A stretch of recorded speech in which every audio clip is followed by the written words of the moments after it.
Get out. I do not need a child like you. My father's voice cut through the thunder like it belonged to the storm outside. The windows rattled, rain slamming against the glass in thick sheets, but his words were louder than all of it. I stood in the middle of the living room, 15 years old, shaking so hard I could barely feel my hands. Rebecca was on the couch behind him, curled into our mother's side, crying into a tissue like she was the one being thrown away. I tried to speak, but my throat felt tight, swollen, with everything I had never said. I did not do this, I whispered, and even to my own ears I sounded small. My father stepped toward me, his face red jaw, tight eyes full of something colder than anger. Disgust. That was the word that would follow me for years. You hacked your sister's email, he said. You sent those messages to her friends, you humiliated her, you tried to ruin her college applications. What is wrong with you? Rebecca sobbed harder, shoulders shaking. I told you she hated me, she said through tears. I told you she was jealous. I looked at my mother. She would not meet my eyes. She kept rubbing Rebecca's back in slow circles like she was soothing a wounded child. I was the one bleeding, and nobody could see it. I did not hack anything, I said again louder this time. I would not even know how. Those screenshots are fake. She made them. The sound my father made was short and sharp. Do not you dare accuse your sister of lying. Outside lightning split the sky, white and blinding. For a second, the whole room flashed bright, and I saw it clearly. Rebecca was not shaking. Her tears were there, yes, but her eyes were steady, watching me, measuring me. This night did not start with the storm. It started years before in small moments that never seemed important enough to fight. Rebecca had always been the fragile one. That was the word my mother used. Sensitive, emotional. She cried when teachers corrected her, cried when friends canceled plans, cried when she did not get first place. My parents moved around her like she was made of glass. I learned early that I was not. When I was 8 and she was 11, she told our parents I had hidden her favorite sweater before school just to make her late. I had not even touched it. It was under her bed the whole time. My mother found it there herself. But instead of apologizing to me, she sighed and said I should not tease my sister so much. I remember standing in the doorway of our bedroom holding my backpack, realizing something had shifted. Truth did not weigh as much as tears in our house. By the time we reached high school, the pattern was set. Rebecca was outgoing, popular, always surrounded by people. I was quieter, buried in books, comfortable in the library during lunch. Teachers liked me. I worked hard. I did not need attention, and that seemed to bother her more than anything.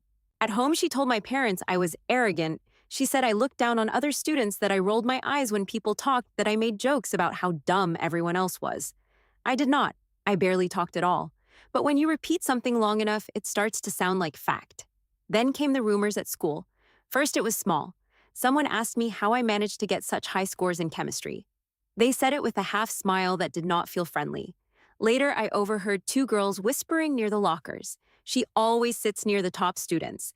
Maybe she just copies their answers. I laughed it off at first. I thought it would fade, but it did not. One afternoon, my chemistry teacher asked me to stay after class. He looked uncomfortable. He said there had been concerns about academic integrity. He asked me to retake part of the test under supervision. I felt my face burn. I agreed. I scored even higher the second time. He nodded satisfied, but the damage had already spread. When I walked down the hallway, I felt eyes on me. Rebecca was standing by her locker surrounded by friends. She glanced at me and leaned toward one of them, whispering. The girl looked at me, then away. That night at dinner, my father mentioned hearing from another parent that I had been accused of cheating. He said it casually, like he was testing my reaction. Rebecca's fork paused midair. She looked down, shaking her head softly. I hope it is not true, she said. That would be so embarrassing for our family. I stared at her. She would not look back. The email accusation came a week later. Rebecca burst into the kitchen, crying, phone in her hand. She said someone had hacked her account and sent cruel messages to her closest friends' messages that made it look like she had been mocking them behind their backs. Screenshots flashed across the screen. My name appeared in the corner of one message as if I had forwarded it from her account. I had never seen those messages before in my life. She said I must have done it. She said I had been angry that she got accepted into an early college program and I had not applied yet. She said I wanted to destroy her reputation before senior year. My father demanded my laptop. He went through everything. He found nothing. But he said that did not prove anything. He said smart kids knew how to cover their tracks. Something inside me cracked then, but I still tried to reason. I told them I would never sabotage her. I told them I did not care about her college program. I told them I just wanted to be left alone. Rebecca kept crying. The storm warning started that evening. The local news interrupted regular programming, flashing red across the screen. Severe thunderstorm, possible flooding. My father paced near the television. My mother checked her phone for updates. Rebecca sat at the table, head in her hands, whispering that she felt unsafe in her own house. Unsafe, because of me. That was when my father turned and said the words that would echo for years. There is something wrong with you. You need help. I do not recognize my own daughter anymore. I felt heat rise up my neck. I am right here, I said.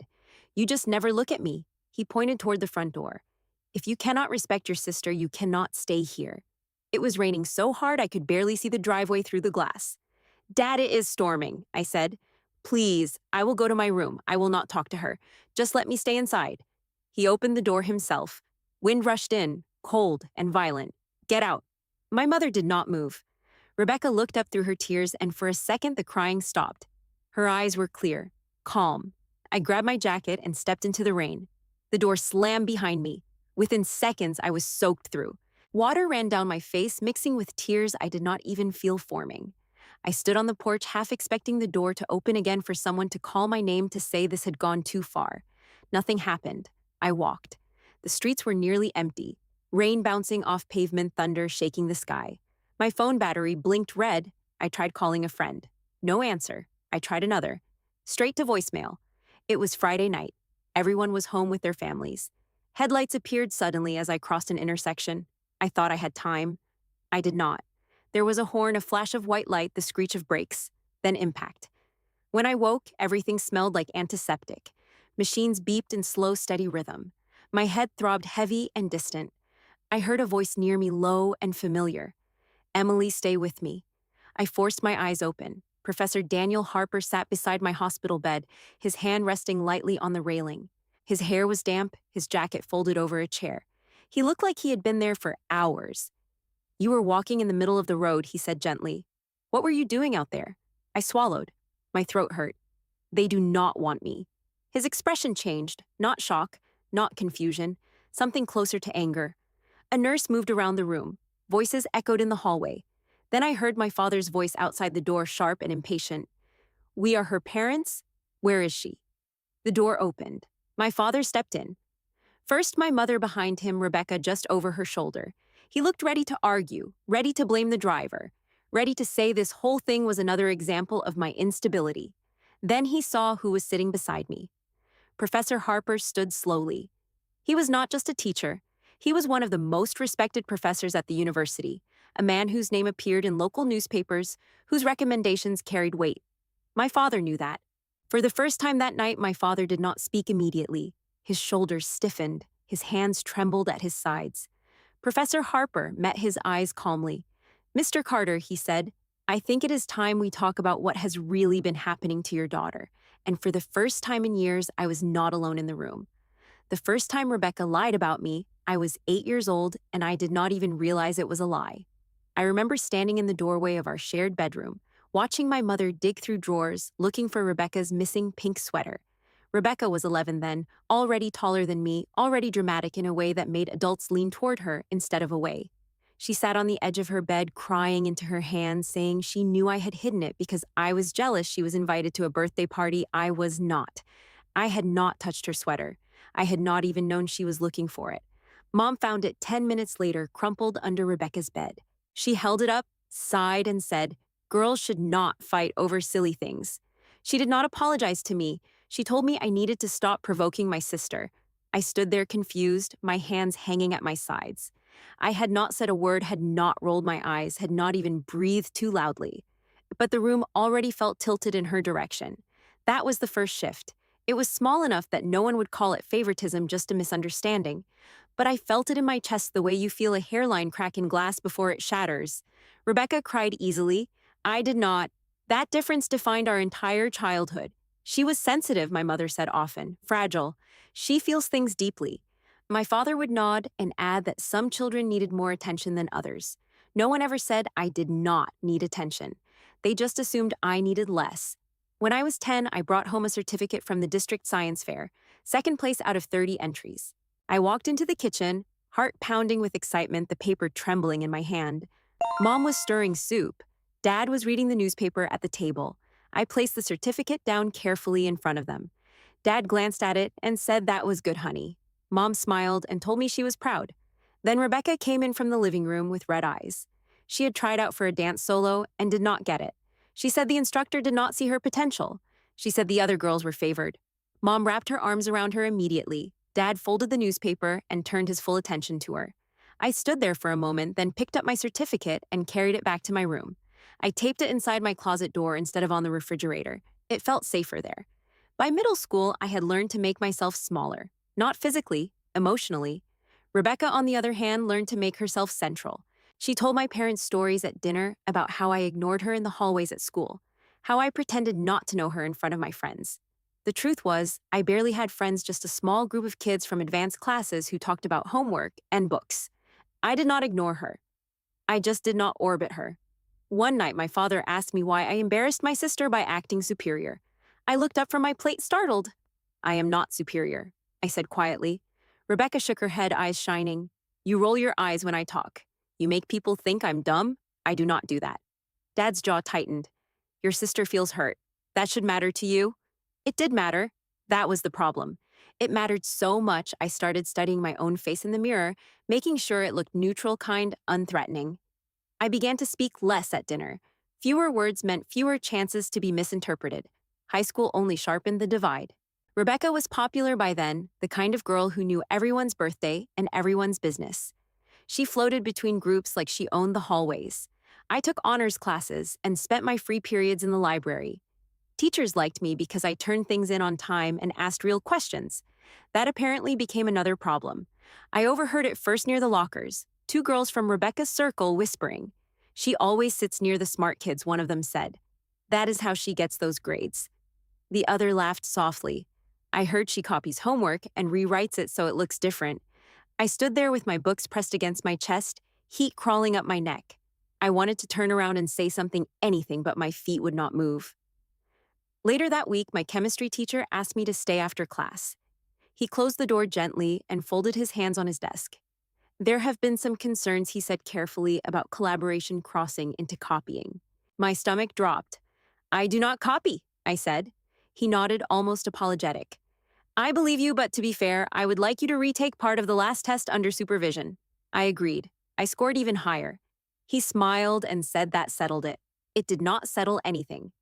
The rumor shifted shape. Instead of saying I cheated, they said I must have memorized the test somehow. Rebecca began telling people that I had always been competitive and could not stand not being first.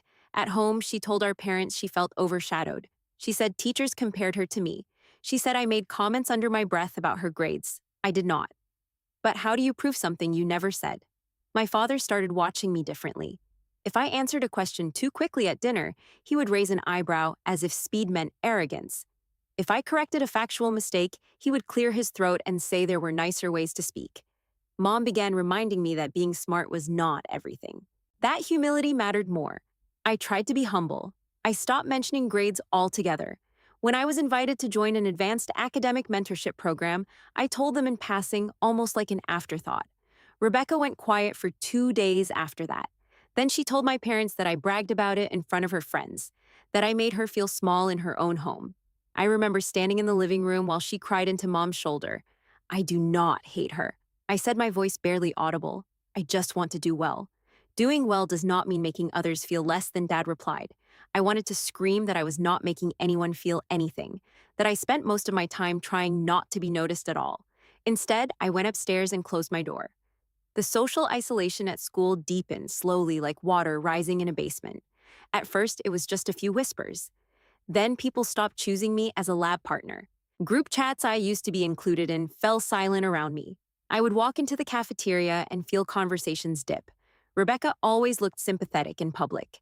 If someone mentioned the cheating rumors, she would sigh and say families were complicated. She never directly accused me in front of teachers. She did not have to. She let implication do the work. Once in the hallway near the vending machines, she caught my arm lightly. You should stop trying so hard, she said in a soft voice that did not match her eyes. It makes people uncomfortable. I pulled my arm away. Trying at what? She tilted her head. At being better. I am not trying to be better than you. She smiled thin and knowing. That is what makes it worse. I began to spend more time at the library, not just to study, but to avoid. I learned the quiet corners, the hours when the place was nearly empty. Books did not accuse you of cheating. Equations did not misinterpret your tone. Still, even there, I sometimes felt eyes on me. The breaking point was building, though I did not yet see the shape of it. Rebecca started talking obsessively about college, about early admissions and reputation. She would leave brochures on the kitchen counter like trophies. My parents glowed when she described campus tours and interviews. I applied to programs too quietly, sending forms in without fanfare. When acceptance letters came, addressed to me, Rebecca would glance at them before I could open them. One afternoon, she walked into my room without knocking. "Did you change your password?" she asked casually. "Yes." "Why?" "Because it is my account." She laughed softly.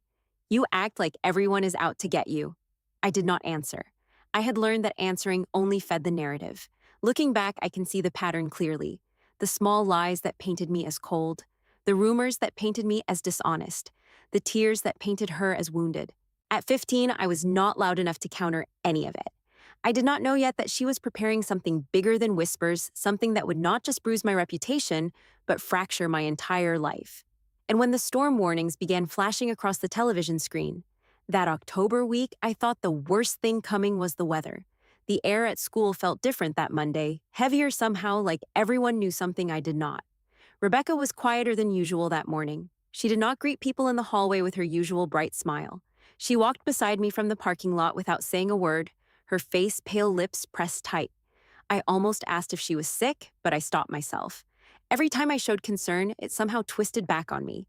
By third period, the shift was obvious. When I stepped out of English class, a group of juniors near the lockers went silent. One of them glanced at me, then quickly looked away.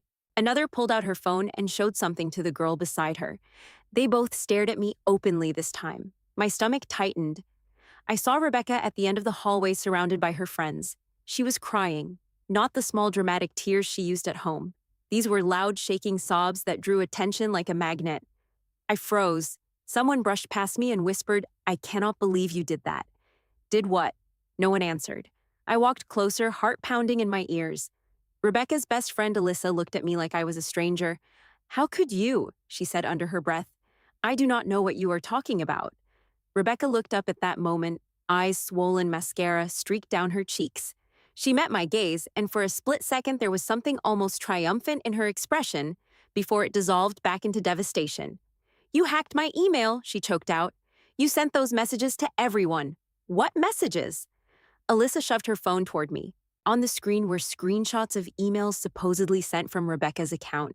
Harsh words about her friends mocking their secrets, their grades, their families.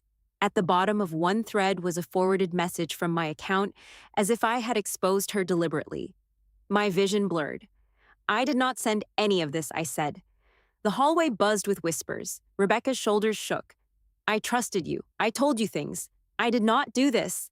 "Then how did it come from our house Wi-Fi?" another girl asked sharply. My heart stopped. "What?" Alyssa crossed her arms.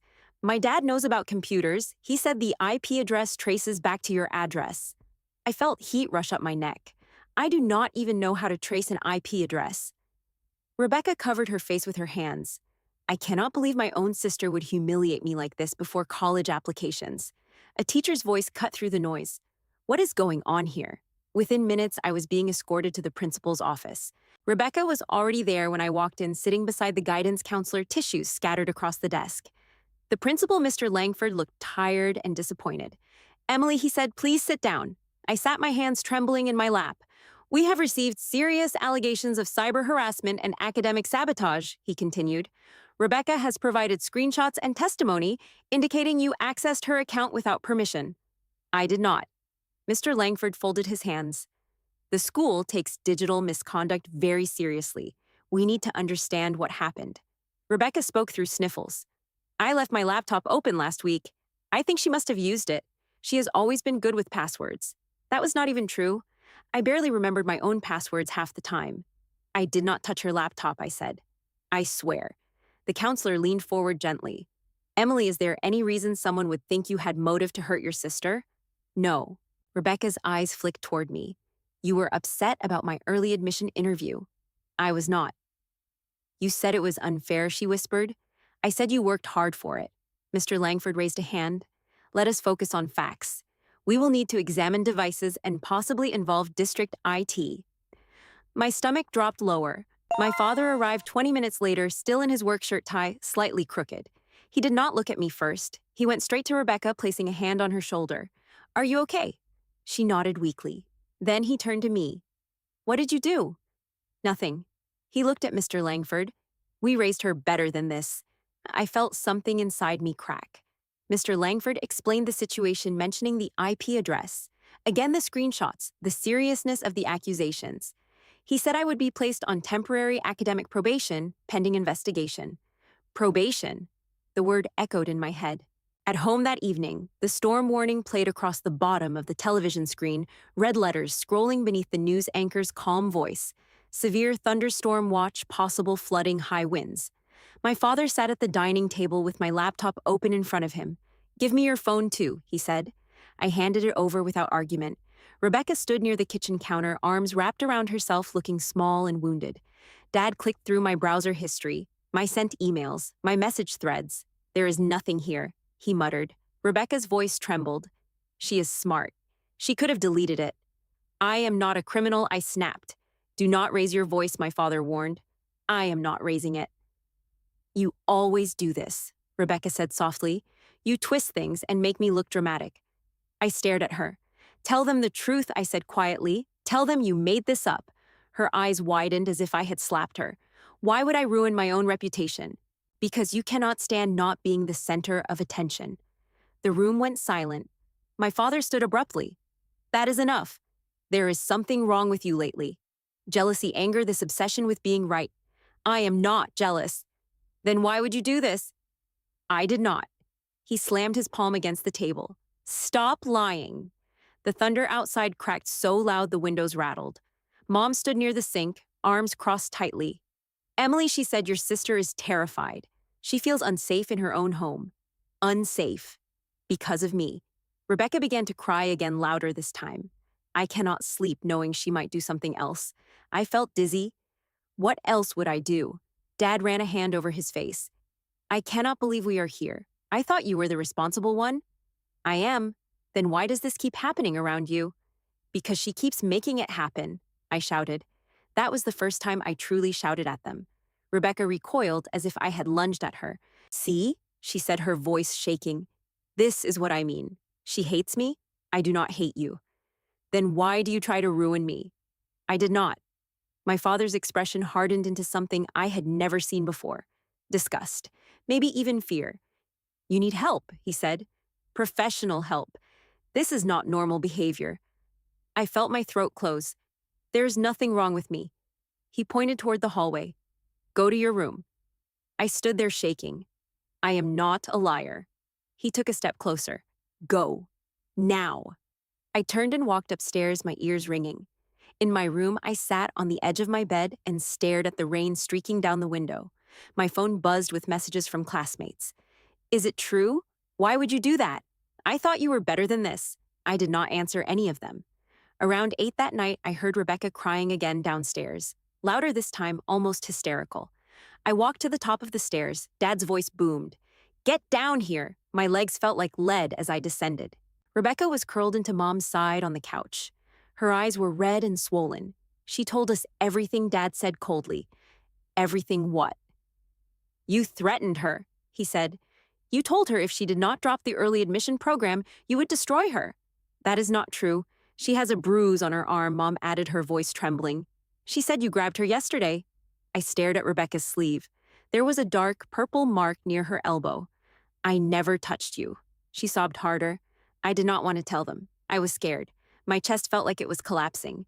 Dad's face twisted. I do not know who you are anymore. I am the same person I have always been. He shook his head. No, you are not. Lightning flashed through the window, illuminating the room in harsh white light. I cannot keep you here if you are going to terrorize your sister, he said. Terrorize? It sounded unreal. I am not the problem, I whispered. Then why is everyone else suffering around you? Because she lies. He pointed toward the front door. Get out. For a second, I thought I misheard him. What? You heard me. It is storming. I do not care. Mom's hand tightened around Rebecca's shoulders, but she did not speak. Where am I supposed to go? That is not my problem tonight. The words landed harder than any slap. I looked at my mother, hoping she would intervene, that she would say this had gone too far. She looked away. I grabbed my jacket from the hook by the door. My hands shook so badly I could barely pull it on.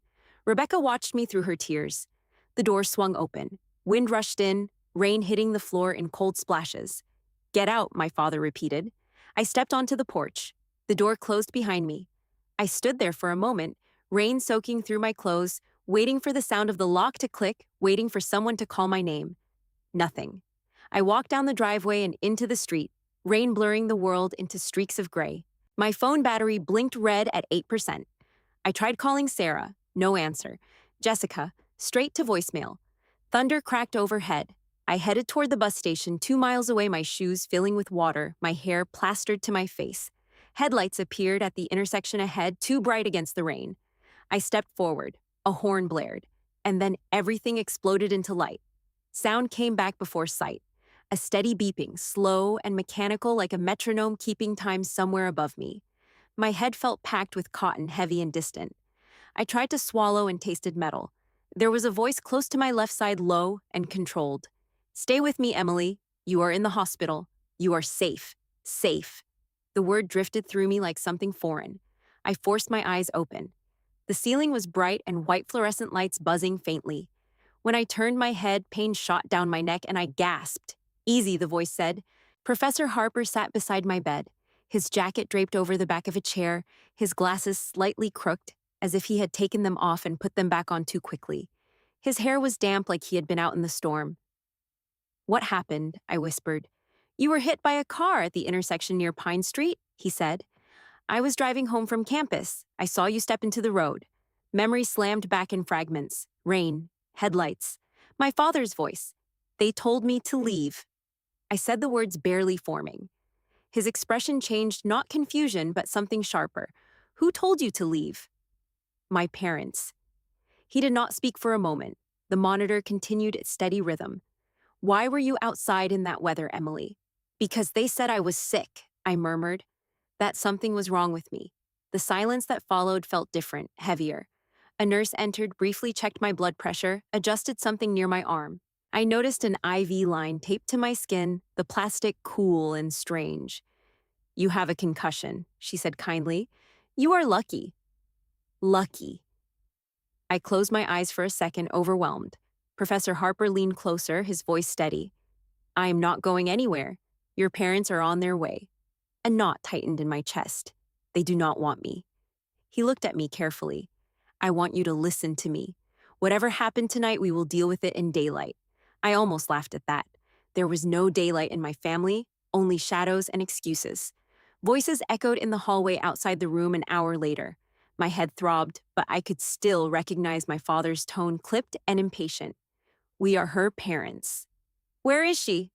The door opened. My father stepped inside. First shoulders, tense, tie, loosened. My mother followed, eyes red. Rebecca stood behind them, her face pale, her expression unreadable. My father's gaze landed on me, then shifted to the man sitting beside my bed. Recognition flickered across his face. Professor Harper stood slowly. "Mr. Carter?" he said evenly. My father's posture changed, a stiffness almost formal. "I did not realize you were involved," he said. "I was driving the vehicle that struck your daughter." Professor Harper replied calmly. "I called emergency services. It was an accident," my father said quickly. "She should not have been walking in that storm." "That much is clear," Harper said. "The question is why she was." The room felt smaller suddenly. My mother stepped closer to the bed. "Emily, honey, why did you run into the road?" "I did not run," I whispered. Rebecca stayed near the door, arms folded around herself. "We had a family disagreement," my father said, his tone defensive. "She left the house without permission." "That is not what happened," I said, but my voice sounded thin even to me. Professor Harper did not raise his voice, but something in his stance shifted. "She told me she was told to leave," he said. My father's jaw tightened. "She exaggerates when she is emotional." "Was she emotional, or was she expelled?" Harper asked. The word hung in the air. Rebecca suddenly began to cry, soft at first. We were trying to protect our family, she said. She hacked my email. She humiliated me. She threatened me. My head swam. Professor Harper turned his gaze toward her. Rebecca, I have spoken with the school's IT department this afternoon. My father blinked. This afternoon? Yes, there were already concerns about digital misconduct. I requested a review. My heart skipped. The login attempts that sent those emails did not originate from Emily's personal device. Harper continued, they originated from a tablet registered under your name, Rebecca. Rebecca's crying faltered. That is not possible, my father said sharply. It is documented, Harper replied. Metadata does not lie easily. My mother looked between them, confusion overtaking fear. There must be a mistake, she whispered. There was also security footage from the computer lab last week, Harper added. Emily was in supervised study during one of the timestamps used in the screenshots. The beeping machine seemed louder suddenly. Rebecca shook her head, tears returning but thinner now. I do not know how that happened. My father took a step toward Harper. Are you accusing my daughter of something? I am stating facts, he said calmly. Facts that suggest your younger daughter was falsely accused. My father's hands trembled at his sides. I noticed it then, the slight shake he could not hide. This is a private family matter, he said. It ceased being private when a minor was put out into a severe storm at night, Harper answered. My mother gasped softly. Put out, she repeated as if hearing the words for the first time. Rebecca's eyes darted to her. Mom, I was scared. And so was she, Harper said, nodding toward me. A knock sounded at the door, and a uniformed police officer stepped in briefly asking a few procedural questions. Why was she outside? Who last saw her? Was there any physical altercation? My father's answers grew shorter, less confident. We did not push her out, he insisted. She left. I did not leave, I said, forcing my voice steady. You opened the door. Silence. Professor Harper folded his hands behind his back. I have taught Emily for 2 years, he said. She is one of the top students in the advanced program. She has never had a disciplinary issue. She retook a supervised exam under suspicion and scored higher than before. My mother looked at me like she was seeing someone unfamiliar. She is not unstable, Harper continued. She is not violent. She is not manipulative. She is academically gifted and socially isolated. Rebecca inhaled sharply. Socially isolated because of rumors, Harper added quietly. My father's face drained of color. Are you suggesting, he began? I am suggesting that perhaps the wrong daughter was being protected, Harper finished. The room went completely still. Rebecca's breathing grew uneven. I did not mean for it to go this far, she whispered, barely audible. My father turned to her sharply. What do you mean? She covered her face. I just wanted her to stop making me look bad. I never tried to make you look bad, I said, my voice cracking despite myself. Mom sank into the chair by the wall, her hand covering her mouth.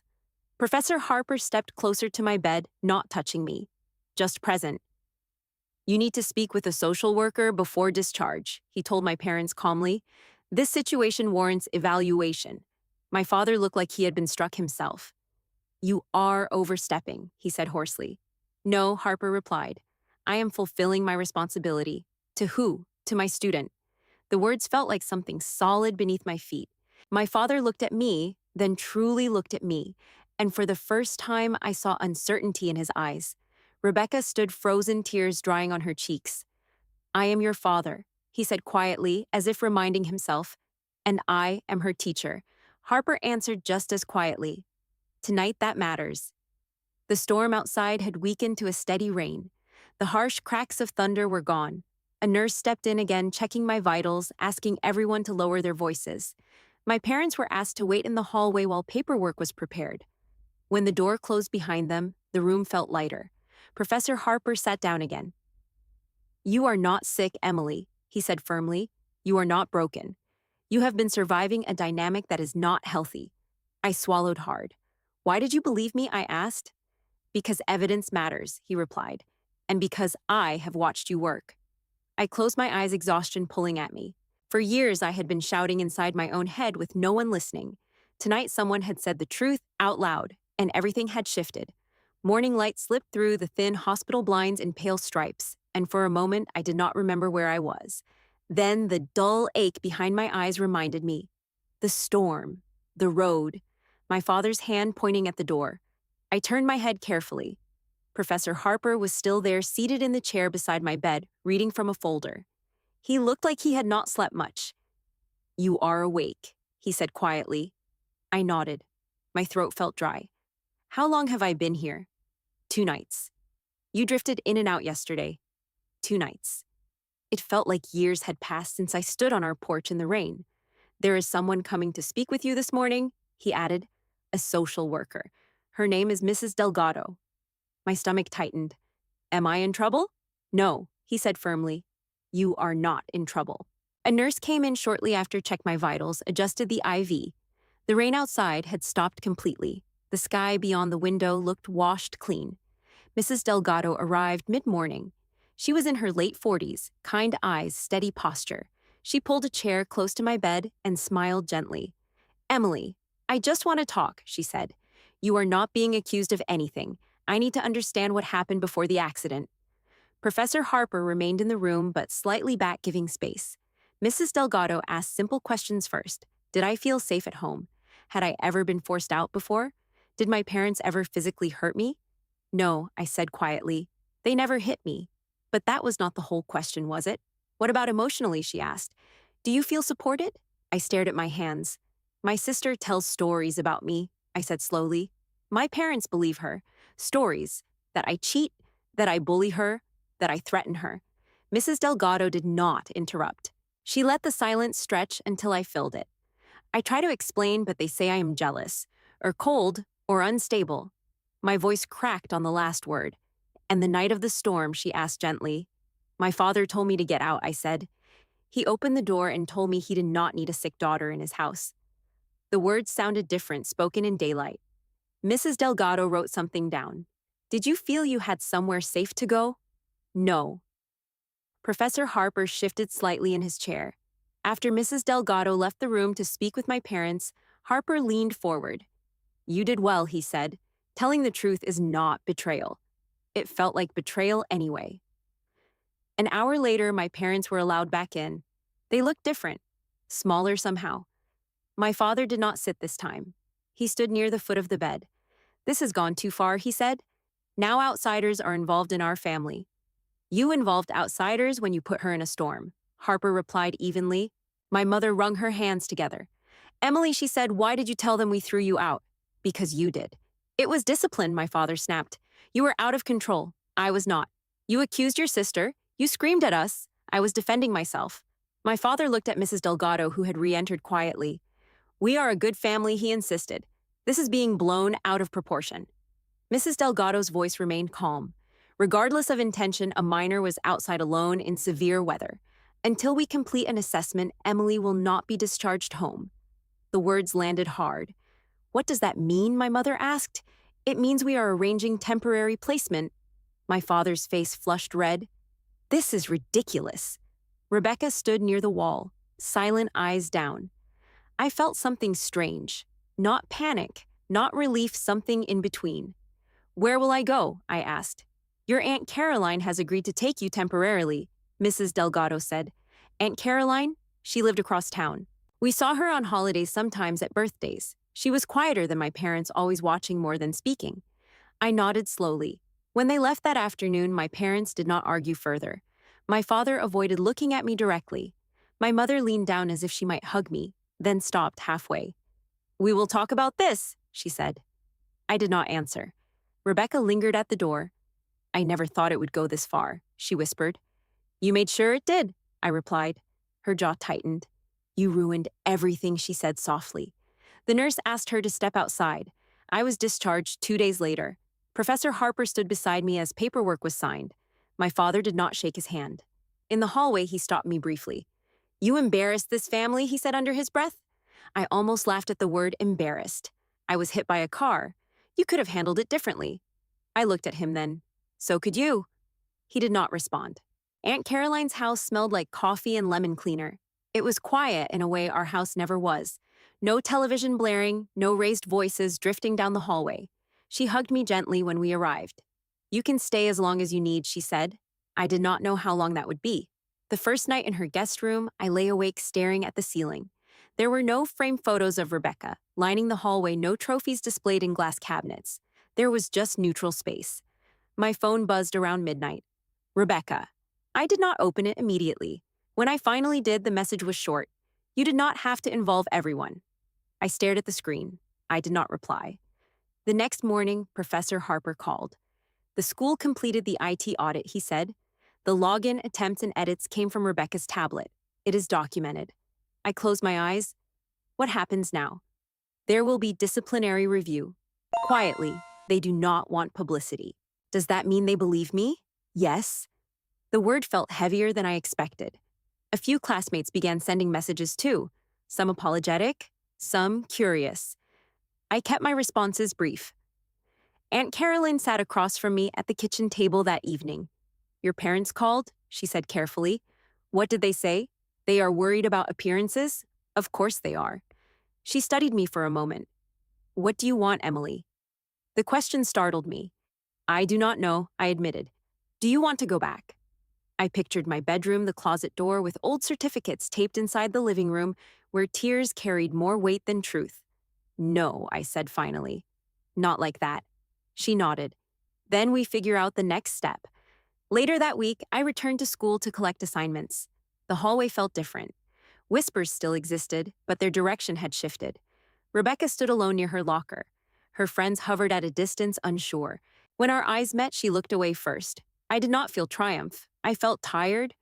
Professor Harper stopped me outside the science wing.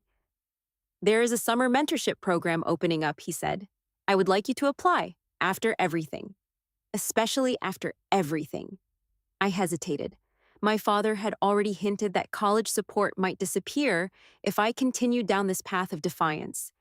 What if my parents pull funding? I asked. There are scholarships, Harper said. Grants, paths you have not explored yet. You think I can do this without them? I know you can. That night, I opened my laptop at Aunt Caroline's dining table and began filling out forms I had once assumed my parents would help me with. The house was quiet. No one accused me of arrogance. No one cried because I existed. For the first time, I was making plans without waiting for permission, and that frightened me almost as much as the storm had. I did not sleep much that week. Every time my phone vibrated on Aunt Caroline's kitchen table, my chest tightened, waiting for the next wave to hit. I had lived for years bracing for impact, and even now with truth beginning to surface, my body had not caught up. It was a Thursday afternoon when Professor Harper called with a steadier tone than usual. It is official, he said. I stepped out onto Aunt Caroline's back porch, closing the screen door behind me. What is official? The school has concluded its review. The emails were traced definitively to Rebecca's tablet. The screenshots were edited. They have documentation. The word definitively echoed in my head. So they know. Yes.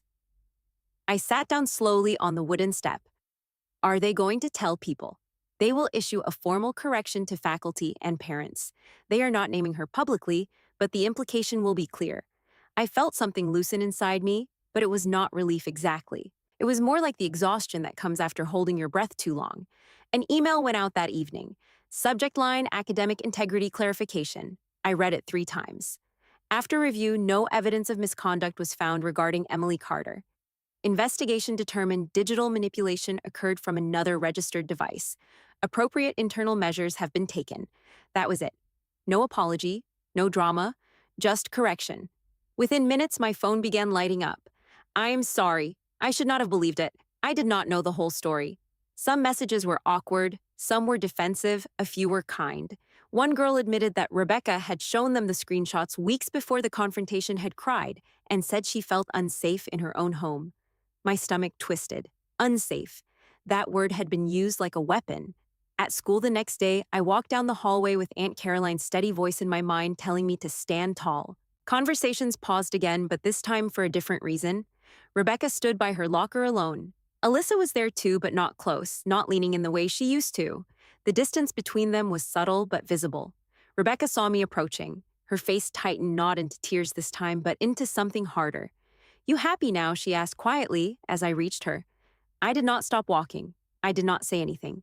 Because happiness was not what I felt. Later that afternoon, I learned her early admission offer had been placed under review pending conduct assessment. My father called Aunt Caroline that evening. His voice was raised even through the closed office door. This has gone too far, he said. She could have handled this within the family. Handled what Caroline asked calmly, a misunderstanding.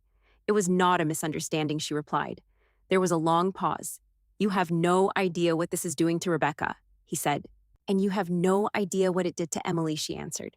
When she came out of the office, she did not look surprised. He is worried about reputation, she said simply. Of course he is. Rebecca texted me that night. You need to tell them you misunderstood. Say you panicked and blamed me. I stared at the screen. I did not respond. Another message came seconds later. If I lose my college spot, that is on you. I set the phone down face down on the table. For years, I would have scrambled to fix it, to smooth things over, to shrink back into silence so the tension would disappear. This time, I did nothing. The next morning, another text. You think you are better than us now? I almost laughed. No, I typed slowly. I just stopped pretending I was worse. 3 dots appeared on the screen, then vanished. No reply came. Professor Harper met me at a small coffee shop near campus that weekend. The place smelled like roasted beans and cinnamon. It felt strangely normal to sit across from him without fluorescent hospital lights above us. I am recommending you for a summer research mentorship, he said. It is competitive, but your record speaks for itself. My father threatened to cut me off financially, I admitted. If I do not come home and make this right. Harper studied me. Do you believe making it right means saying something untrue? No. Then your choice is already clear. It sounded simple when he said it. There are scholarships, he continued, independent aid options. You are not trapped. The word trapped caught in my chest. For years I had been. Back at school, the social shift became more obvious. Whispers followed Rebecca now. Not cruel ones at first, just confused. People asking questions she could not answer cleanly. In the cafeteria, her usual table had 2 empty seats. Alyssa avoided eye contact. I felt no desire to sit there. I took my usual seat near the window, books open in front of me. Rebecca approached halfway through lunch. You did not have to go that far, she said, her voice low. I did not go anywhere. I told the truth. You could have told them to drop it. Why would I do that? Because we are family? The word felt thin. Family does not throw you into storms, I said quietly. She flinched. I did not think Dad would actually make you leave. You knew him. She swallowed. I just wanted you to stop shining, she blurted out, frustration breaking through. Everything was always about how smart you were. It was never about me, I said. That is not how it felt. She looked at me like she expected me to soften. I did not. For the first time, there were no tears, no audience, just 2 sisters standing in fluorescent light with nothing left to hide behind. You were supposed to stay quiet, she said. I was quiet. That was not enough. The bell rang, and she walked away. At Aunt Caroline's house that night, I packed my backpack for the next day and noticed how steady my hands were. My father sent a group message later that evening. We need to discuss living arrangements moving forward. I read it once, then locked my phone. For years, every decision had felt like it required their approval. Now the silence felt different, not empty, open, and for the first time in my life, I was not waiting for them to decide who I was allowed to be. The meeting was set for Sunday afternoon at Aunt Caroline's dining room table. I watched them through the front window before Caroline opened the door. My father stood stiffly on the porch, hands in his coat pockets. My mother's shoulders were slightly hunched as if bracing for impact. Rebecca stood a step behind them, her expression guarded. When they stepped inside, the air shifted. Caroline gestured toward the table. Let us sit, she said calmly. No one reached for coffee. No one made small talk. My father cleared his throat first. We need to reset things, he began. This situation has escalated beyond what it should have. I kept my hands folded in my lap. Escalated how? The school involvement, he said. The investigation, the public embarrassment. Embarrassment. I looked at him steadily. I was hit by a car. He flinched slightly, but continued. That is not what I mean. You could have handled the email issue within the family instead of involving administrators. I did not involve them. Professor Harper did. Because you painted us as monsters, Rebecca cut in. I blinked. I told the truth. My mother leaned forward, her voice softer. We are not here to argue. We want to move forward. Families make mistakes. I felt something shift inside me. A mistake is misplacing keys, I said quietly, not telling your daughter to get out during a storm. Rebecca's eyes filled, but the tears did not fall immediately. You keep saying storm like we pushed you into a hurricane, she said. You walked out. Dad opened the door. Because you were screaming, my father snapped. I was defending myself. He exhaled sharply. We are not relitigating that night. What matters now is how we repair this. Repair. He straightened in his chair. You will need to clarify publicly that the situation was misunderstood, that tensions were high, that Rebecca did not intentionally frame you. The words settled heavily in the room. You want me to lie, I said. We want you to protect your sister's future, he replied. There it was again. Protect her. My mother reached across the table slightly. Emily, we are willing to do family counseling. We can work on communication. But you have to meet us halfway. Halfway would mean saying something untrue. Rebecca's jaw tightened. You are acting like a martyr, she said, like you're the only one who got hurt. I looked at her steadily. Did you think about what would happen to me when Dad opened that door? She did not answer. My father's voice hardened. If you refuse to cooperate, we cannot continue funding your education. I will not invest in someone who undermines this family. The threat was calm, almost businesslike. My chest tightened, but I did not look away. So that is the condition. It is not a condition, he said. It is reality. Caroline shifted beside me. Richard, she said quietly, that sounds very much like a condition. He ignored her. You are 16 next year. You think you can manage college applications, tuition, housing alone? I swallowed. Maybe I can. Rebecca let out a short laugh. You always think you can do everything alone. I did not always think that. I learned it. Caroline looked at me carefully. If you went back home, she asked gently, would things be different? I knew the answer before she finished the sentence. No, because going back meant agreeing I had been the problem all along. Professor Harper had called earlier that week about scholarship opportunities, about independent financial aid pathways. His voice had been steady when he said my future did not depend on parental approval.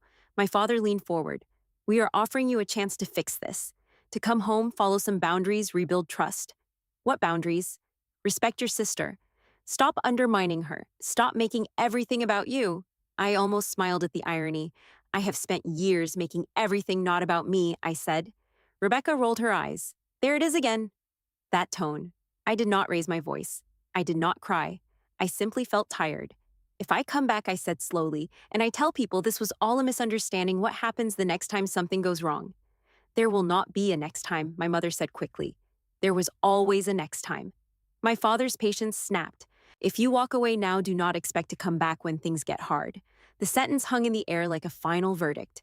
I looked at each of them, at my mother's anxious eyes, at Rebecca's defiant stare, at my father's rigid posture. I realized something then. They were asking me to return, not because they saw me clearly, but because losing control frightened them. I stood slowly. I am not retracting the truth, I said. I am not apologizing for defending myself. And I am not coming back under conditions that require me to shrink again. My mother's eyes filled. This is your family. Family should feel safe. Rebecca scoffed softly. You think you are better than us now? No, I said evenly. I just stopped believing I was worse. Silence followed. My father pushed back his chair. Then this is your decision, he said. Do not pretend we forced you. The irony almost made me dizzy. I am choosing safety, I replied. My mother began to cry quietly. Rebecca stared at the table. Caroline walked them to the door without another word. When it closed behind them, the house felt heavier but clearer. I went upstairs to the guest room and opened the small suitcase Caroline had placed in the corner weeks ago when I first arrived. The next afternoon, I returned briefly to my parents' house to collect a few things. Caroline insisted on driving me. The house looked the same. The porch, the steps, the front door that had once slammed shut behind me. Inside, the walls were lined with framed photos. Rebecca at dance recitals, Rebecca at birthday parties, Rebecca smiling with friends. There were no pictures of me in the hallway. I went to my room.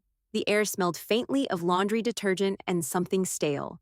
I opened the closet and saw the old science fair certificate still taped to the inside of the door. I peeled it off carefully and folded it into my backpack. I did not take everything, just essentials, clothes, books, my laptop. As I zipped the suitcase, Rebecca appeared in the doorway. You really are leaving, she said. You told me I ruined everything. You did? No, I said quietly. I exposed something. She crossed her arms. I did not mean for it to get that bad, but you meant to do it. She hesitated. I was tired of feeling invisible. I almost laughed. You were never invisible. You were always the smart one. The teachers loved you. Everyone thought you were perfect. I never asked for that. It did not matter, she said. It felt like you were always better. I studied her face. When Dad told me to leave, did you think about what could happen? She looked away. I thought he would cool off. You knew him. She said nothing. For a moment, we stood there as two girls who had shared a bedroom for years and somehow never truly shared anything else. You told people I cheated, I said softly. You told them I bullied you. You let them think I was unstable. Her shoulders sagged. I did not know how to compete with you. It was never a competition. Maybe not for you. I picked up my suitcase. You think you are stronger than everyone now, she said. I paused at the door. No, I just finally stopped asking for permission to exist. I walked past her and down the hallway. My father stood in the living room. He did not step forward. My mother hovered near the kitchen. No one tried to stop me. When I stepped outside, the sky was clear. Caroline opened the trunk of her car and placed my suitcase inside. As we drove away, my phone buzzed once. You made your choice, my father had written. I turned the screen off and set it face down on my lap. For the first time, the road ahead did not feel like something I was being pushed onto. It felt like something I was walking toward on my own. The summer mentorship letter arrived on a Tuesday afternoon in a plain white envelope with the university seal pressed in blue at the top. I held it in my hands longer than necessary before opening it. Aunt Caroline stood at the kitchen counter slicing peaches, pretending not to watch me. Well, she said gently. I tore the flap carefully and unfolded the letter. Congratulations. I read the first line twice to make sure my eyes were not filling in words that were not there. I had been accepted into the statewide STEM research mentorship program, full scholarship, housing included. My chest tightened, but this time not from fear. Caroline let out a small breath. You did it, she said. I nodded, unable to speak for a moment. The program would last 8 weeks on campus. Real labs, real research teams, students from across the state. For years, I had imagined something like this quietly, never saying it out loud because wanting too much in our house had always been dangerous. Now it was real. My father found out 2 days later. He called while I was packing a small suitcase for the dorm stay. So you are leaving town now? He said without greeting. For the summer, I answered calmly. Without discussing it with us. You told me I would not have funding unless I apologized. Silence filled the line. You are making this harder than it needs to be, he said finally. Hard for who? For everyone. Everyone except me, I thought. I am not asking for permission anymore, I said. His voice dropped lower. You think a summer program makes you independent? I think it makes me prepared. He exhaled sharply. Do not expect us to help if this falls apart. It will not. Confidence sounded strange coming from my own mouth, but it felt steady. After we hung up, I sat on the edge of the bed and stared at my open suitcase. For the first time, the future felt like something built on my own decisions, not their reactions. The university campus was larger than I expected. Old brick buildings framed by wide lawns, students carrying backpacks, and iced coffee professors, walking briskly with folders under their arms. When I checked into the dorm, the girl at the desk smiled and handed me a key card. Welcome to the program. The word welcome felt different from anything I had heard at home. My roommate Leah was from another county, bright and outspoken with curly hair and an easy laugh. You are the one from Westfield High, she said when she saw my name tag. I heard about the email scandal there. My stomach tightened. It was not what it looked like, I said carefully. She waved her hand. I know. I looked it up after the correction went out. People love drama. She shrugged. You still got straight A's? I nodded.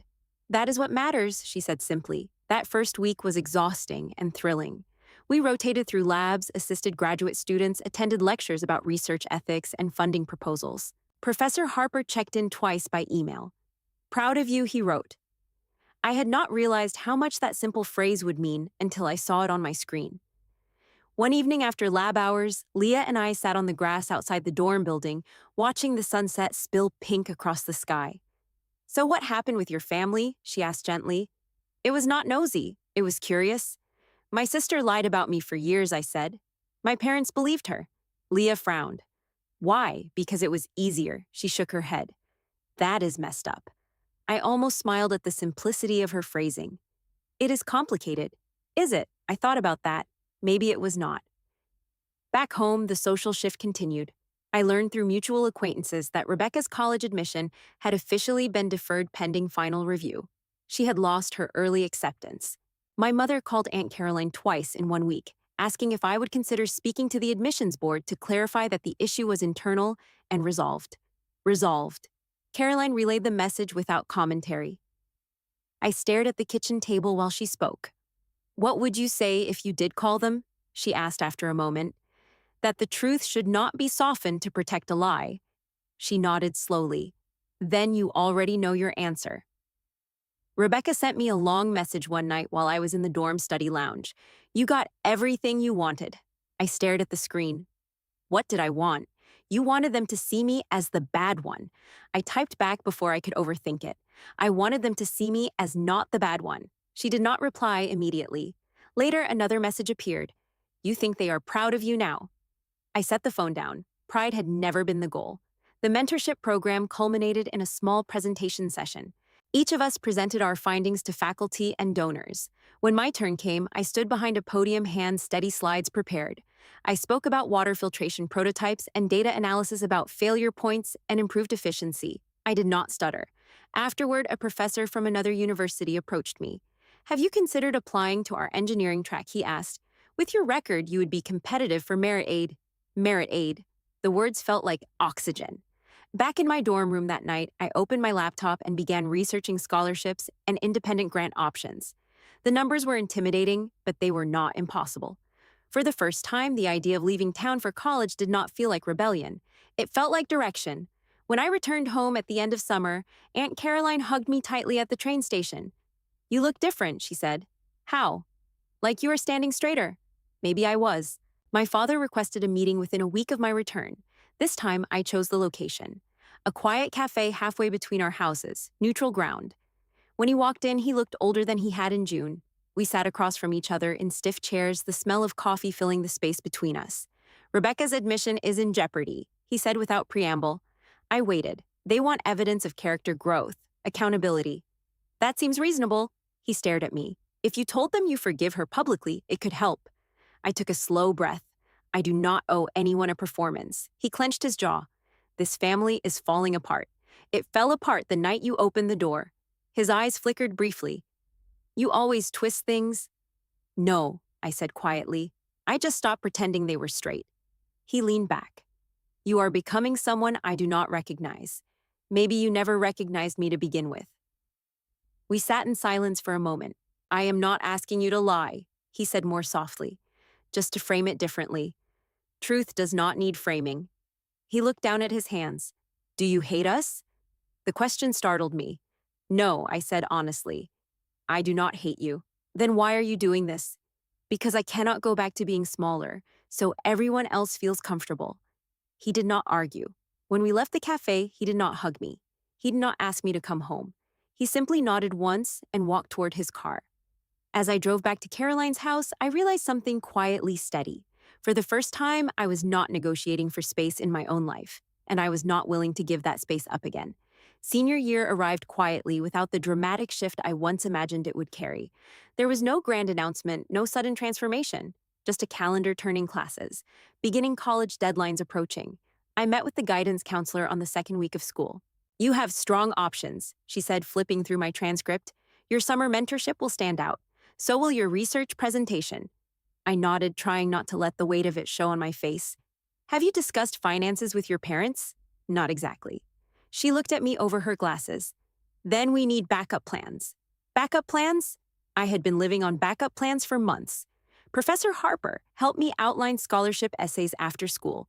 We sat in the science lab long after the last bell, the hum of fluorescent lights overhead. Do not write what you think they want to hear, he said. Write what is true. Truth had cost me before. Now it felt like the only currency I trusted.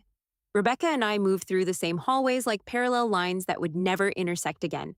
Her circle had thinned noticeably. Alyssa still walked with her, but the laughter was muted, careful.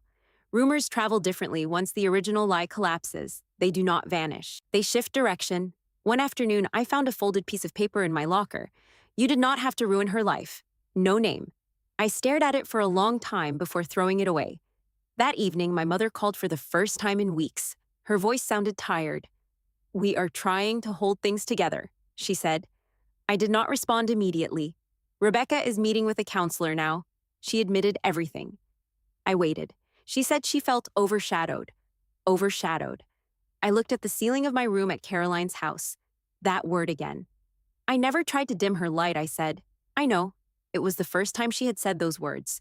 But knowing now does not fix what happened, I continued. No, she whispered. There was a pause long enough for me to hear her breathing. Your father is not handling this well. He never does. She did not argue. He believes families should close ranks, and I believe families should protect the truth. She let out a soft breath. I wish we had listened sooner. So do I. When we hung up, I did not feel triumphant, just older. Applications consumed my evenings, essays about resilience, about research goals, about ethical leadership. I wrote about integrity without mentioning Rebecca by name. I wrote about standing in storms without describing the rain. One night, Rebecca appeared at Caroline's front door without warning. Caroline looked at me before opening it. Are you sure? She asked quietly. I nodded. Rebecca stood on the porch, hands shoved into her jacket pockets. You are really applying out of state, she said. Yes. She stepped inside cautiously like a guest. I did not sit. I remained standing. I heard you might get into Crestwood Engineering, she said. They have a good reputation. I did not know whether to be surprised that she had looked. Maybe. She shifted her weight. I lost my early admission for good. I am sorry for that, I said honestly. Are you? Yes. Her eyes searched my face. But I am not sorry for telling the truth. She looked down. The counselor says I sabotage when I feel threatened. That sounds accurate. She gave a humorless laugh. You are not going to make this easy, are you? No. Silence filled the space between us. I thought if you failed once, they would finally see me, she said. They saw you, not the way I wanted. That was the heart of it. She wanted admiration without comparison, and I wanted acknowledgement without accusation. I am not your enemy, I said quietly. You never were, she admitted. She glanced toward the hallway. Dad says you are stubborn. Dad says a lot of things. She nodded faintly. If you get in, she said, are you going to leave for good? I hesitated. I do not know what good means anymore. She absorbed that.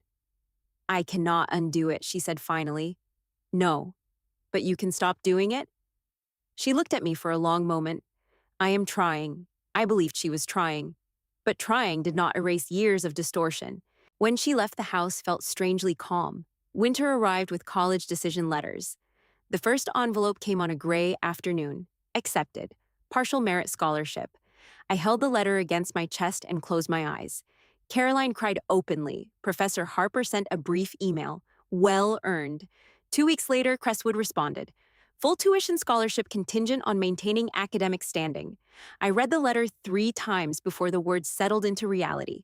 Full tuition, no negotiation, no dependence. My father called within hours. You did this without us, he said. Yes. He paused. I am proud of you. The words landed awkwardly. Thank you. It sounded formal between us. Your mother wants to host a dinner before you leave for school. A celebration? Celebration. For years, dinners had been arenas where narratives were reinforced. I will think about it, I said. After we hung up, I stared at the acceptance letter again. Leaving would mean distance not just physically, but emotionally. It would mean that the storm was not just something I survived. It was something I walked away from. Rebecca texted that night, You really got full tuition. Yes? She sent a simple reply. Congratulations, no sarcasm, no accusation, just a single word. I stared at it for a long moment. For the first time, the space between us did not feel like active hostility. It felt unfinished, and I was not sure whether unfinished meant healing or simply distance waiting to settle into permanence. Spring moved faster than I expected, like time had decided it no longer needed my permission. Graduation banners went up in the school gym. Blue and silver streamers stretched across the bleachers. Senior portraits lined the hallway outside the auditorium. My face was there too, not tucked into a corner, not hidden, centered between 2 other scholarship recipients. I stood in front of it one afternoon after school, staring at my own smile frozen in glossy print. For years, I had learned to lower my gaze in hallways. Now my image hung where everyone could see it. Rebecca stopped beside me. You look confident, she said quietly. I feel different, I replied. She studied the photo a moment longer. You always were confident, she said. You just did not show it. I almost corrected her, but I let it sit. Graduation rehearsal felt surreal. We lined up alphabetically. Rebecca and I stood 4 students apart. When the principal read through the list of honors, my name, followed by full scholarship recipient, echoed through the empty gym. Applause from faculty. Rebecca's name came later, recognition for student leadership involvement. Polite clapping. The difference was not cruel, it was factual. That evening, my parents hosted the dinner anyway, a small gathering at their house, extended family, a few neighbors. Caroline insisted on attending with me. The front door looked the same as it had on the night of the storm. For a second, standing there with a casserole dish in my hands, the memory pressed hard against my chest. Caroline touched my elbow lightly. "You do not have to stay long." I nodded and stepped inside. The house smelled like roasted chicken and perfume. My father greeted us at the door. "You look well," he said. "I am well." My mother hugged me carefully, as if unsure how much contact I would allow. Rebecca moved through the living room, refilling glasses, smiling too brightly. Conversations paused when I entered. "This is Emily, full ride to Crestwood," my aunt announced proudly. I saw my father stiffen slightly at the phrase full ride. Several relatives congratulated me warmly. "You must be proud," one neighbor said to my father. He forced a smile. Of course. I watched the tension behind his eyes. Pride complicated by loss of control. During dinner, my father raised his glass. To both our daughters, he said, "May they continue to grow and make wise choices." Wise choices. I wondered what he meant by that. Rebecca spoke after him. "I want to say something," she said. The room quieted. I have not always handled things well. I let jealousy get in the way of being a good sister. My fork paused halfway to my mouth. But I am working on it. The words were careful measured. A partial truth offered in public. People nodded approvingly. Growth, accountability, redemption. I did not interrupt. After dessert, I stepped out onto the back porch for air. The sky was clear, warm for early June. My father joined me a few minutes later. "You look like you were about to bolt," he said. "Just breathing." He leaned against the railing. "You embarrassed me last year." I did not look at him. "I know. You forced me to face things I did not want to see." I said nothing. He rubbed his jaw. "I thought I was protecting Rebecca. By sacrificing me." He exhaled slowly. "I did not see it that way. That does not change what happened." "No." Silence settled between us, but it felt less sharp than before. "I was raised to believe family loyalty meant closing ranks," he said, "even if it meant ignoring uncomfortable truths.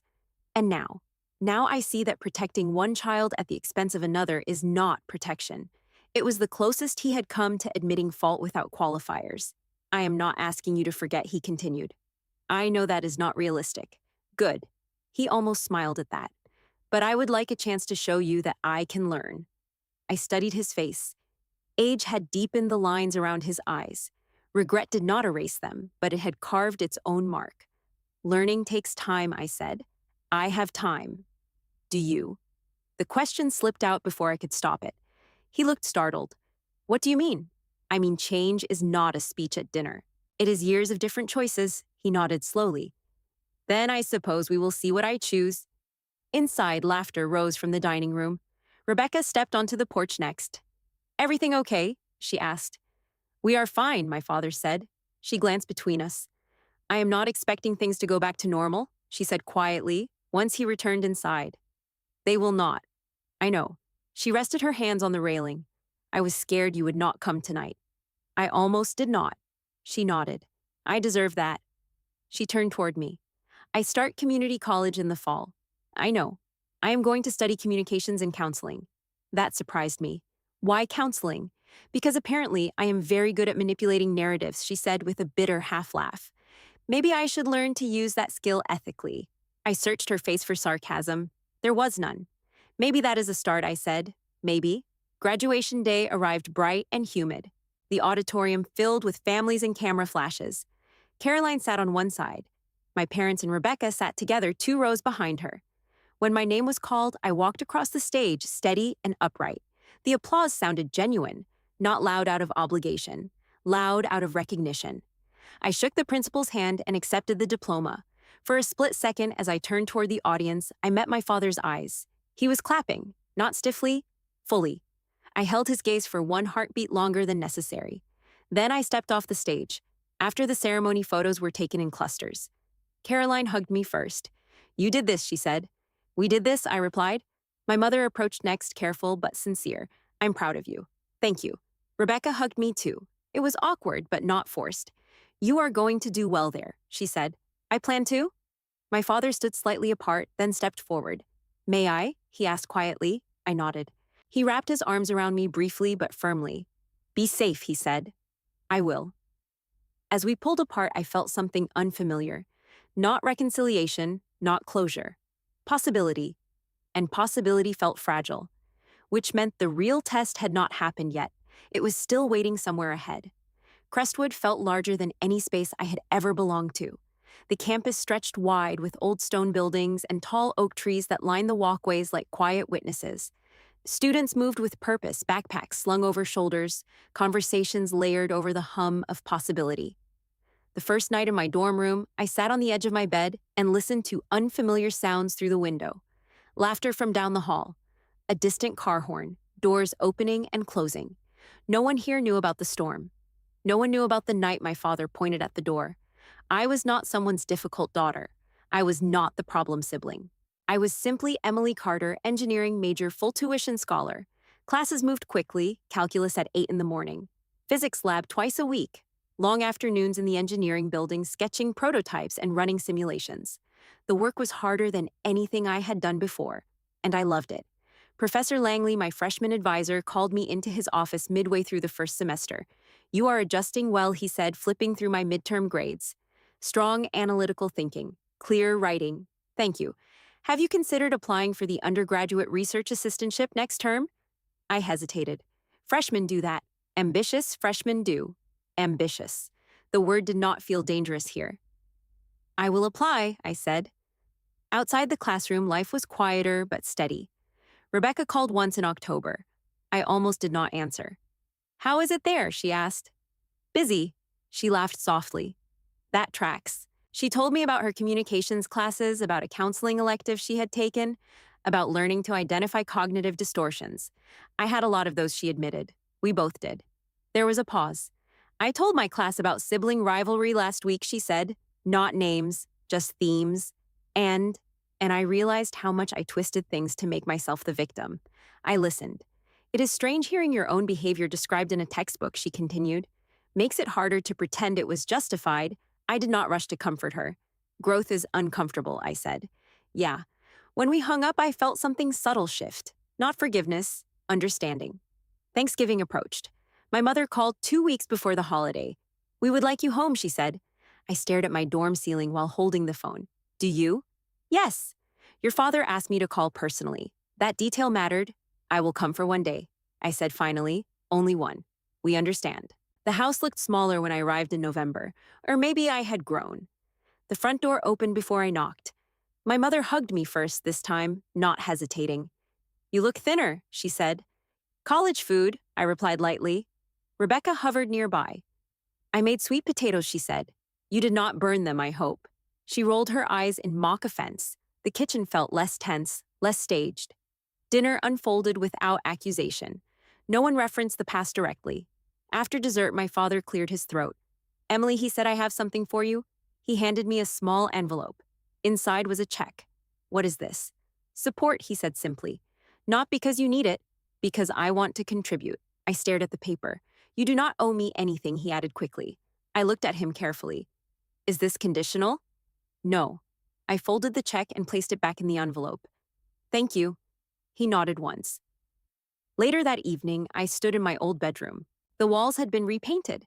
My science certificates were framed now, not hidden inside a closet. I traced the edge of one frame. My mother appeared at the door. "We were wrong," she said quietly. I did not turn immediately.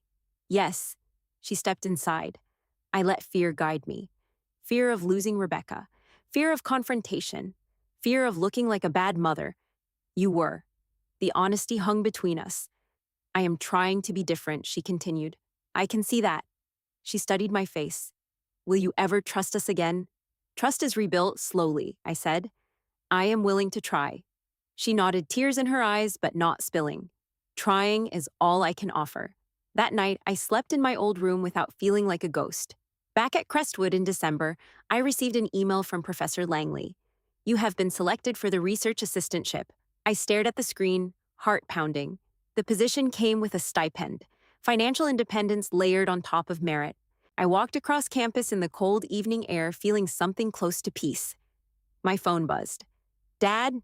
I answered. "I heard about the assistantship," he said. "Your mother told me." Word travels fast. I am proud of you. The words were steadier this time. Thank you. He hesitated. I know I said I had time to prove change. I meant that. Yeah, I know. Silence settled between us.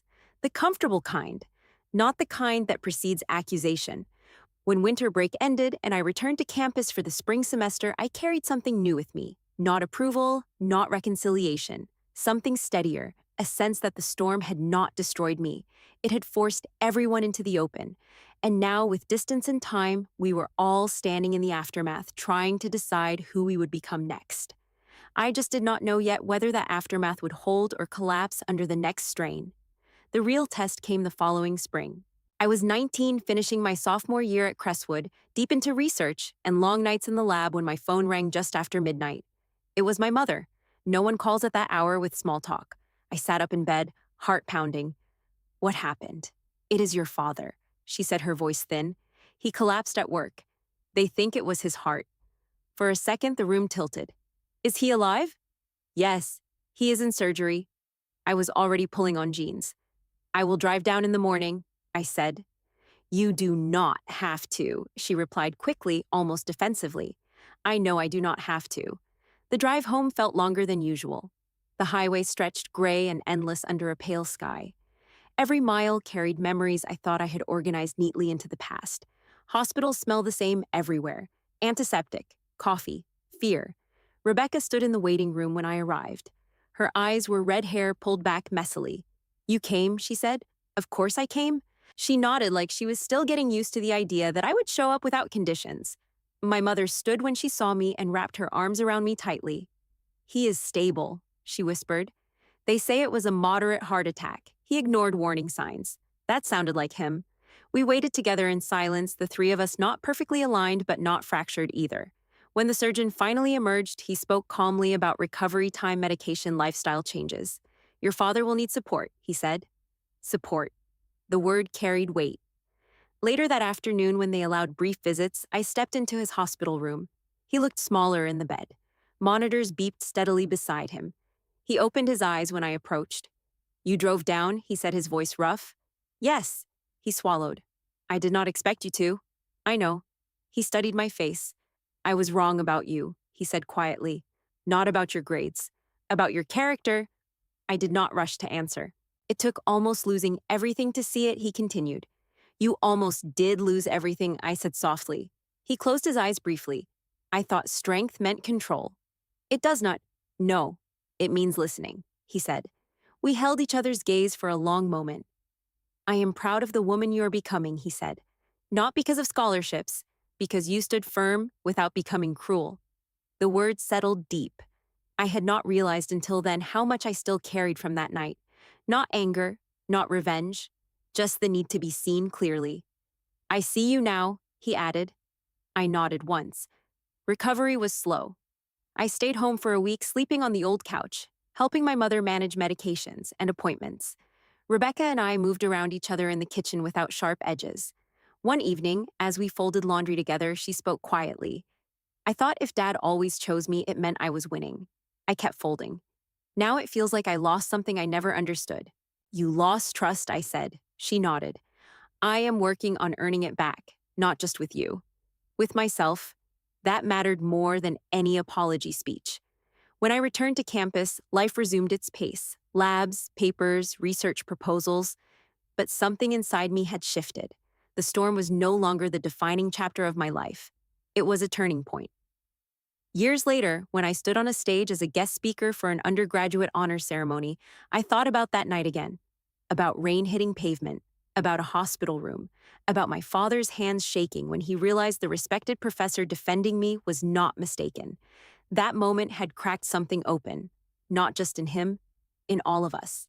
Family is not a fixed structure. It bends or it breaks. Ours bent. Not perfectly, not without scars, but it bent. My relationship with my parents would never be naive again. It would never be blind loyalty. It would be built on clear lines and honest conversations. Rebecca and I would never be carefree sisters, trading secrets on a shared bedroom floor. But we would be adults who understood the cost of jealousy and the value of accountability. That is enough. If you are listening to this and you have ever been told you were too much, too difficult, too ambitious, I want you to remember something simple. Standing your ground does not make you cruel. Telling the truth does not make you disloyal. And surviving a storm does not mean you owe anyone your silence afterward. Families can fail you. They can also learn. Sometimes the hands that pushed you away are the same hands that tremble when they finally understand what they almost lost. That tremble matters. It means something shifted. If this story resonated with you, if you have ever had to choose between shrinking to keep the peace and standing tall to keep your integrity, share your thoughts.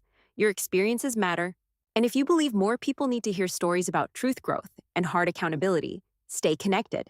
Because sometimes the most powerful revenge is not destruction. It is becoming unshakable. Disclaimer. This video is created solely for informational, educational, and entertainment purposes. While we strive to ensure our content is thoughtful and well-researched, it is based on publicly available sources, including news articles, social media discussions, public forums, editorial analyses, and user-generated content. Please note that we do not guarantee absolute accuracy, nor do we claim to provide official, definitive, or exhaustive information. This content does not constitute professional advice of any kind. We strongly encourage viewers to perform their own fact-checking and consult reliable sources before forming opinions or making decisions. Our intent. This content is not intended to discredit, defame, or harm any individual, group, entity, or nation. Instead, our goal is to present diverse perspectives, raise awareness, and foster respectful dialogue and deeper reflection on the world around us. We invite you to approach all content with a critical mind and an open heart. Thank you for watching and for being a valued member of our community.